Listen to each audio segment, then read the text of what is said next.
Hey everyone, स्वागत है आप सभी का आज के इस वीडियो लेक्चर में। आज के इस वीडियो लेक्चर में हम कक्षा 11वीं के विषय राजनीति विज्ञान के अध्याय सामाजिक न्याय के प्रश्नों के उत्तर जानने का प्रयास करेंगे। तो आइए शुरू करते हैं इस वीडियो लेक्चर को। पहला प्रश्न है कि अध्याय में दिए गए न्याय के 3 सिद्धांतों की चर्चा कीजिए और प्रत्येक को उदाहरण के साथ समझाइए। तो हमें पता है, हमने जब अध्याय का परिचय पढ़ा था, महत्वपूर्ण बिंदु जब देखे थे, तो उसमें हमने देखा था कि न्याय के 3 सिद्धांत दिए गए थे। समान के लिए समान व्यवहार, अनुपात के आधार पर अनुपातिक न्याय और विशेष आवश्यकता की पहचान के लिए अलग से न्याय। तो देखते हैं ये कौन कौन से किस तरह से काम करते हैं ये न्याय के सिद्धांत। समान के लिए समान व्यवहार से अभिप्राय है कि यह अपेक्षा की जाए कि सभी व्यक्तियों के साथ समाज में समान व्यवहार किया जाए, उनकी योग्यताओं को, उनके गुणों को, उनकी मेहनत को ध्यान में रखा जाए और उन सब में किसी भी प्रकार का कोई असमान व्यवहार राज्य के द्वारा नहीं किया जाए। उदाहरण के लिए हम देख सकते हैं कि जब 2 व्यक्ति काम करते हैं तो एक व्यक्ति हमेशा ही दूसरे की अपेक्षा कम या ज़्यादा काम करता है, लेकिन समान के लिए समान व्यवहार के इस सिद्धांत के अनुसार दोनों ही व्यक्तियों को समान वेतन मिलना चाहिए। तो इसको हम सही तरीके से नहीं मान सकते हैं और अधिकांश क्षेत्रों में हम समानता के व्यवहार की आशा करते हैं, जैसे नागरिक अधिकार, सामाजिक अधिकार और राजनीतिक अधिकार। समान के लिए समान व्यवहार का एक अन्य पहलू यह भी है कि वर्ग, जाति या लिंग के आधार पर किसी प्रकार का भेदभाव नहीं होना चाहिए। प्रत्येक व्यक्ति को उसकी प्रतिभा और कौशल के कार्य का मूल्यांकन करना चाहिए। दूसरा, आनुपातिक न्याय। आनुपातिक न्याय से तात्पर्य है कि लोगों को वेतन और उनके गुणों में एक अनुपात होना चाहिए। जैसे हमने जब अध्याय का परिचय पढ़ा तो उसमें एक उदाहरण देखा था, एक मजदूर और एक डॉक्टर का। एक मजदूर और एक डॉक्टर का वेतन एक समान क्यों नहीं हो सकता? क्योंकि जो डॉक्टर का कार्य है वो मजदूर की अपेक्षा अधिक महत्वपूर्ण कार्य है, अधिक उत्तरदायित्वपूर्ण कार्य है। और डॉक्टर का कार्य करने के लिए, सीखने के लिए जो उस व्यक्ति ने मेहनत की है, सालों साल ट्रेनिंग की है, उसके आधार पर उसके वेतन के निर्धारण किया जाता है। इसलिए यह आनुपातिक न्याय है कि डॉक्टर बनने के लिए व्यक्ति ने किस अनुपात में मेहनत की, किस अनुपात में इन्वेस्ट किया, उसके हिसाब से उसका वेतन निर्धारित किया जाए। जबकि ये मजदूर को सिर्फ मजदूर का कार्य इतना महत्वपूर्ण नहीं माना जाता, इसलिए मजदूर और एक डॉक्टर का जो वेतन है कभी एक समान नहीं हो सकता है। तीसरा है विशेष आवश्यकता की पहचान। लोगों की विशेष आवश्यकताओं के संदर्भ में पहचान करती है। मतलब जब भी किसी को पुरस्कार या कार्य का वितरण किया जाए तो हमें इस सिद्धांत को अपनाना है। विशेष आवश्यकता वाले लोगों की पहचान करना और उनको कुछ विशेष सुविधाएं देना, ये विशेष आवश्यकता की पहचान के न्याय का सिद्धांत के अनुसार कहा गया है। और इससे जो प्रकृति ने असंतुलन बना दिया है उसको संतुलन करना भी कहा जाता है। मतलब कि अगर हम किसी अपंग व्यक्ति को कुछ विशेष अधिकार या कुछ विशेष सुविधाएं देते हैं तो प्रकृति ने उसके साथ जो अन्याय किया है हम उसकी पूर्ति कर रहे हैं, उसको कुछ विशेष अधिकार देकर। अगला प्रश्न है, क्या विशेष जरूरतों का सिद्धांत सभी के साथ समान बर्ताव के सिद्धांत के विरुद्ध है? समान रूप से समाज के साथ व्यवहार लागू हो सकता है कि लोग जो कुछ दृष्टियों से समान नहीं हैं उन्हें विभिन्न प्रकार के विचार या सुविधाएं दी जा सकती हैं। जैसे जो शारीरिक योग्यता में कम हैं या अधिक आयु प्राप्त कर चुके हैं। जैसे हमने एक उदाहरण ये भी देखा था कि बैंक है वृद्ध लोगों के लिए जो अलग से ब्याज दर रखता है, क्या हम उसको असमानता मानेंगे? तो उसको असमानता नहीं मानेंगे। उनकी विशेष आवश्यकताओं को ध्यान में रखते हुए, उनकी विशेष परिस्थितियों को ध्यान में रखते हुए उन्हें जो बैंक के द्वारा उन्हें विशेष सुविधाएं दी जाती हैं। इसी तरह यदि दोनों समूह के लोग या सामान्य लोग और अपंग व्यक्तियों को विशेष मदद या उनकी कुछ आवश्यकताएं पूरी की जा सके तो इससे न्याय की पूर्ति होगी। लेकिन यह अन्याय नहीं मान सकते हैं हम इसको, न्याय से अलग नहीं होगा, ये अन्याय नहीं होगा। ये तो विशेष जरूरतों का सिद्धांत सभी के साथ समान बर्ताव के सिद्धांत के विरुद्ध नहीं माना जा सकता। अगला प्रश्न है, निष्पक्ष और न्यायपूर्ण वितरण को युक्तिसंगत आधार पर ही सही ठहराया जा सकता है। रॉल्स ने इस तर्क को आगे बढ़ाने में अज्ञानता के आवरण के विचार का उपयोग किस प्रकार किया है? जॉन रॉल्स ने इस प्रश्न का उत्तर देने का प्रयास किया है और उन्होंने कहा है कि निष्पक्ष और न्याय संगत नियम सभी तक पहुंचाने का एकमात्र रास्ता यही है कि हम खुद को ऐसी परिस्थितियों में होने की कल्पना करें जहां हमें निर्णय लेना होता है कि समाज को कैसे संगठित किया जाए। मतलब कि हम खुद को सोचें कि हमें समाज का निर्माण करना है, समाज के नियम और कानून निर्धारित करने हैं। लेकिन समाज के जब नियम और कानून हम निर्धारित कर रहे हैं उस समय हमें ये पता नहीं होना चाहिए कि हम किस प्रकार के परिवार में जन्म लेंगे। उच्च जाति के परिवार में पैदा होंगे, निम्न में पैदा होंगे, धनी लोगों के यहाँ पैदा होंगे, गरीब लोगों के यहाँ पैदा होंगे। अगर ऐसी परिस्थिति में जब हमें ये पता नहीं कि हम किस प्रकार के समाज में जन्म लेने वाले हैं, नहीं किस प्रकार के परिवार में जन्म लेने वाले हैं, और उसमें हमें कहा जाए कि आप समाज के मुख्य कानूनों का निर्धारण कीजिए, तो कोई भी व्यक्ति उस समय ऐसे अपने आप को बुरी से बुरी परिस्थितियों में मानकर उन कानूनों या नियमों का निर्माण करेगा कि कम से कम उनकी जो व्यक्ति की समाज की आधारभूत आवश्यकताएं हैं वो सभी व्यक्तियों की पूरी हो सके। रॉल्स ने इसे अज्ञानता के आवरण में सोचना कहा है। उन्होंने आशा की है कि समाज में अपने संभावित स्थान और हैसियत के बारे में हम अगर पूर्ण अज्ञानता है और उस हालत में हर आदमी, जैसा कि हम सभी करते हैं, खुद के हितों को ध्यान में रखते हुए फैसला लेगा। इस बात का मतलब ये हुआ कि हमें अज्ञानता के आवरण में सोचना है, ऐसी हालत में नियम बनाने हैं जिसमें हमें पता नहीं होगा कि हम समाज के किस वर्ग में, किस जाति में पैदा होंगे या होने वाले हैं, क्योंकि कोई नहीं जानता कि वह कौन होगा, उसके लिए क्या फायदेमंद होगा।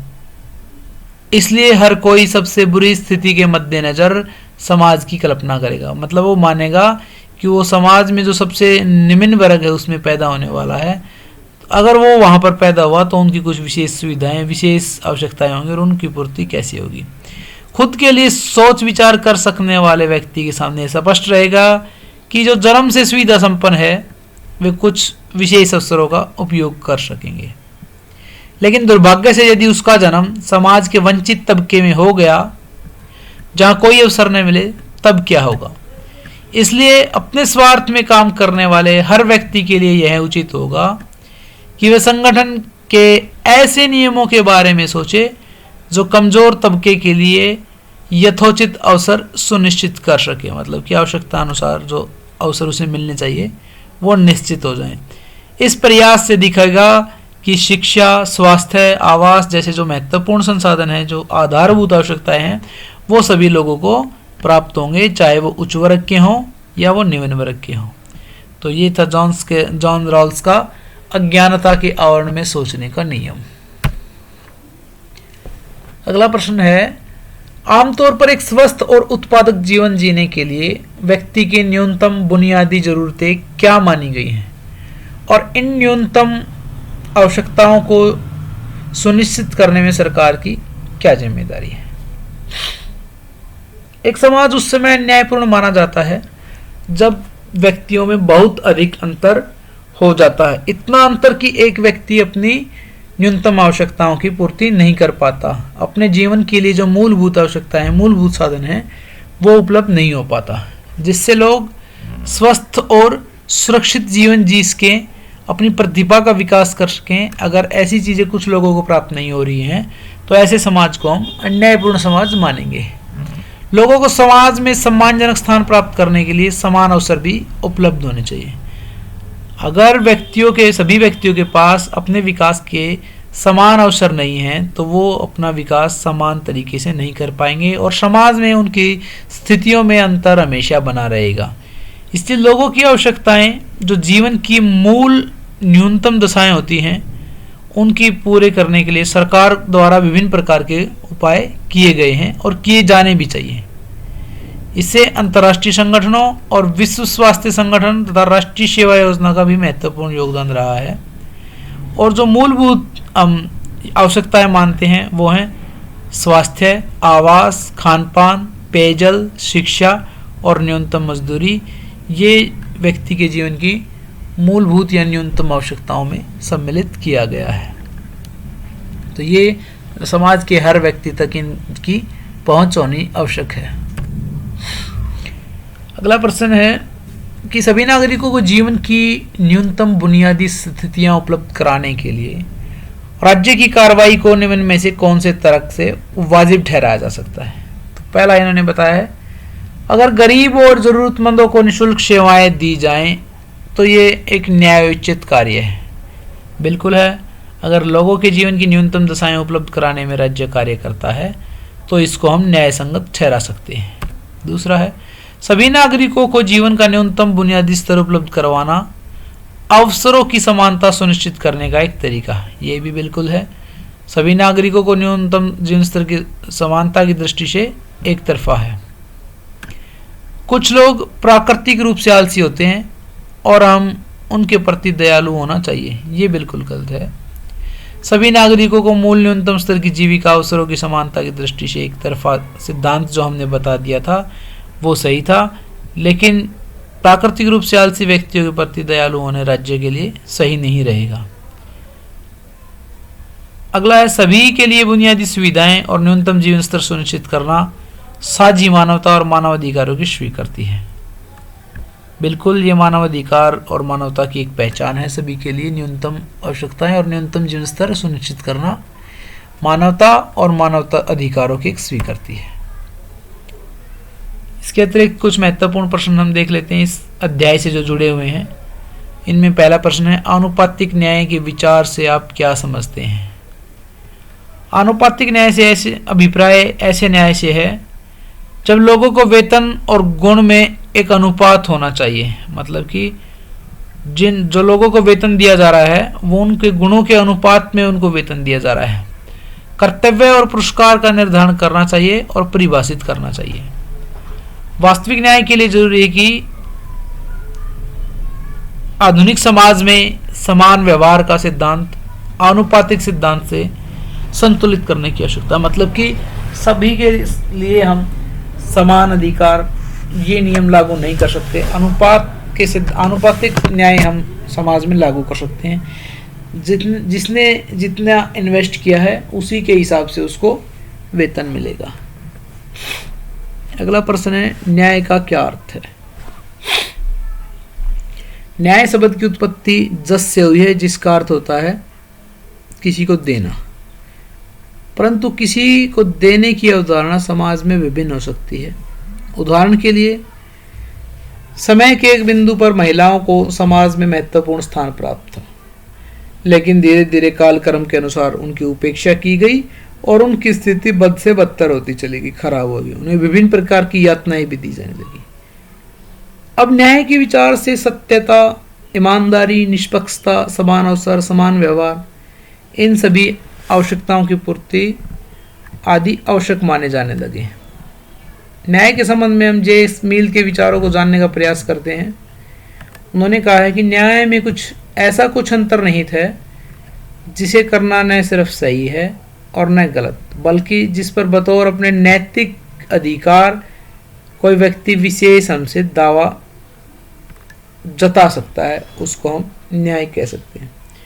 प्लेटो ने जो न्याय बताया, हमने बताया था, उसने राज्य को कुछ वर्गों में बांटा है और उसके न्याय के अंतर्गत प्रत्येक वर्ग अगर अपने जो जिम्मेदारियां हैं उनको निभाता है और दूसरों के कार्यों में कोई हस्तक्षेप नहीं करता तो उसको प्लेटो न्याय मानता है। इसके अतिरिक्त मार्क्स के हम विचार देख लेते हैं। न्याय के संबंध में मार्क्सवादी क्या विचार हैं। न्याय की अवधारणा की दृष्टि से अलग है और किसी का उचित स्थान का विचार भी अलग है। वह पूंजीवादी व्यवस्था से अच्छी तरह परिचित था जो अन्याय पर आधारित है। मार्क्स पूंजीवादी व्यवस्था को अन्याय पर आधारित मानता था, इसलिए उसने न्याय की अलग आवश्यकताएं बताई। उसने अपने न्याय की योजना में सुझाव दिया कि उत्पादन के साधनों और वितरण पर सामूहिक स्वामित्व होना चाहिए, सभी का समान अधिकार नहीं होना चाहिए, सभी का समान अधिकार होना चाहिए, किसी एक व्यक्ति का निजी अधिकार नहीं होना चाहिए। और इसी के साथ प्रत्येक व्यक्ति की मूल आवश्यकताओं की पूर्ति होनी चाहिए। मील ये यहाँ पर गलत लिखा है, इसको मूल पढ़ा जाए। न्याय पर जॉन राल्स के सिद्धांत की हमने अभी चर्चा की है। उसने अज्ञानता के आवरण के बारे में बताया है। मुक्त बाजार के लक्षणों का वर्णन कीजिए। मुक्त बाजार के जो समर्थक विचारक हैं उनका मानना है कि जहां तक संभव हो सके व्यक्तियों को संपत्ति अर्जित करने के लिए मूल्य, मजदूरी, मुनाफे के मामले में दूसरों के अनुबंधन और समझौतों में शामिल होने की स्वतंत्र रहना चाहिए। मतलब कि आर्थिक जितनी भी गतिविधियां हैं उनमें राज्य का कोई हस्तक्षेप नहीं होना चाहिए और राज्य के अधिकार से मुक्त रहें। ऐसी व्यवस्था को मुक्त बाजार कहा जा सकता है। सभी व्यक्तियों को लाभ की अधिकतम मात्रा हासिल करने हेतु दूसरे के साथ प्रतियोगिता करने की छूट होनी चाहिए। ऐसी व्यवस्था को मुक्त बाजार माना जाता है और मुक्त बाजार के समर्थक ऐसी व्यवस्था की ही मांग करते हैं। मुक्त बाजार के समर्थक मानते हैं कि अगर बाजारों को राज्य के हस्तक्षेप से मुक्त कर दिया जाए तो बाजारी कारोबार का योग कुल मिलाकर समाज के लाभ और कर्तव्यों का न्यायपूर्ण वितरण सुनिश्चित कर देगा और इससे योग्यता और प्रतिभा से लैस लोगों को अधिक प्रतिफल मिलेगा। मतलब कि जो व्यक्ति जितना अधिक योग्य है, जितना अधिक प्रतिभाशाली है, वो मुक्त बाजार में उतना ही अधिक धन संचित कर सकता है, अर्जित कर सकता है और ऐसा होना भी चाहिए। ऐसा मुक्त बाजार के समर्थकों का मानना है। और उनका आगे यह मानना है कि अक्षम लोगों को कम हासिल होगा। उनकी मान्यता है कि बाजारी वितरण का जो भी परिणाम हो वह न्याय संगत होगा। मतलब कि जिसकी जितनी योग्यता है, जो जितनी मेहनत करेगा, उसी के अनुसार उसे धन की प्राप्ति होगी और यही न्याय संगत मानते हैं मुक्त बाजार के समर्थक। अगला प्रश्न है, न्याय एक को देने से है, व्याख्या कीजिए। जैसे हमने चर्चा की थी कि न्याय शब्द की उत्पत्ति जस से हुई है और जिसका अर्थ होता है किसी को देना, लेकिन यह अवधारणा समाज में विभिन्न होती है। किससे क्या संबंधित है, एक व्यक्ति को क्या प्राप्त होना चाहिए और समाज में उसका क्या स्थान है तथा उसे कौन सा अधिकार प्राप्त होना चाहिए, परंतु एक के देने को क्या होना चाहिए और क्या आवश्यकताएं हैं, ये न्याय का एक को देने का अभिप्राय है। इसका एक उदाहरण के सहायता से समझेंगे। महिलाओं को जैसे हमने पता किया कि पुराने समय में काफ़ी अच्छा स्थान प्राप्त था, लेकिन कालक्रम के अनुसार उनकी जो स्थितियां हैं काफ़ी ख़राब हो गई और उन्हें बहुत सारी यातनाएं भी दी गई। लेकिन अभी वर्तमान समय में भारतीय संविधान के अनुसार महिलाओं को पुरुषों के बराबर अधिकार दे दिए गए हैं, जिससे महिलाएं अपना विकास कर सकें और न्याय के विचार के लिए सत्यता, ईमानदारी, निष्पक्षता, समान अवसर और समान व्यवहार, आवश्यकताओं की पूर्ति आदि आवश्यक माने गए। तो ये था न्याय को एक को देने का अधिकार। सामाजिक न्याय से आप क्या समझते हैं? सामाजिक न्याय का अर्थ है कि समाज में प्रत्येक व्यक्ति का महत्व है।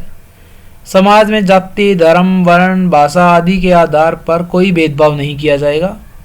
दास प्रथा के समय दासों को अन्य नागरिकों से निम्न या हे समझा जाता था, घटिया समझा जाता था, निम्न स्तर का समझा जाता था।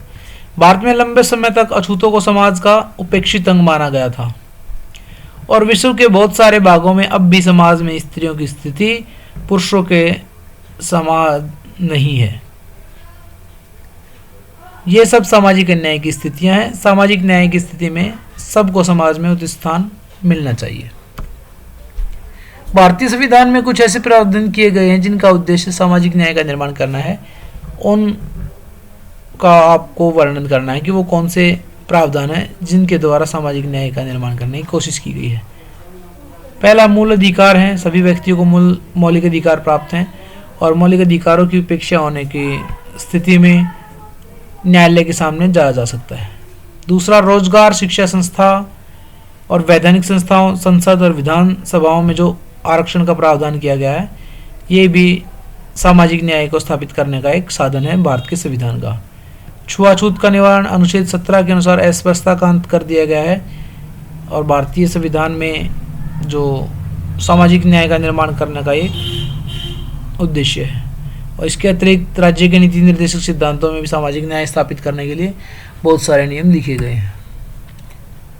डॉक्टर बी आर अम्बेडकर के अनुसार एक आदर्श समाज की क्या स्थिति थी? डॉक्टर बी आर अम्बेडकर का मानना था कि आदर्श समाज वह समाज है जिसमें उच्च और निम्न दृष्टिकोण आपस में मिल जाते हैं और एक नए मिश्रित समाज का निर्माण करते हैं। मतलब कि समाज का उच्च वर्ग और निम्न वर्ग दोनों मिल जाएं और एक मध्यम वर्ग या एक मिश्रित समाज उत्पन्न हो, ऐसे समाज को एक आदर्श समाज मानते थे डॉक्टर बी आर अम्बेडकर। अगला प्रश्न है, विशेष जरूरतों का सिद्धांत सभी के साथ समान बर्ताव के सिद्धांत के विरुद्ध है। कैसे विरुद्ध है आपको ये बताना है। ये प्रश्न भी हम पहले देख चुके हैं। अगला प्रश्न है, भारतीय संविधान में सामाजिक समानता को बढ़ावा देने के लिए किस प्रकार के प्रावधान किए गए हैं। ये भी अभी हमने देखा था कि भारतीय संविधान में सामाजिक न्याय को लागू करने के लिए मूल अधिकारों में, राज्य के नीति निर्देशक सिद्धांतों में बहुत सारे व्यवस्थाएं की गई हैं। मुख्य रूप से भारत में सामाजिक समानता को बढ़ावा देने के लिए छुआछूत की प्रथा का उन्मूलन किया गया, अनुच्छेद 17 के अनुसार अस्पृश्यता का अंत किया गया और यह सुनिश्चित किया गया कि निचली कही जाने वाली जातियों के लोगों को मंदिरों में प्रवेश, नौकरी, पानी जैसी बुनियादी जरूरतों से न रोका जा सके। तो ये था भारतीय संविधान में सामाजिक समानता को बढ़ावा देने के लिए जो प्रावधान किए गए उनका वर्णन। आज का वीडियो लेक्चर यहीं समाप्त होता है। देखने के लिए धन्यवाद।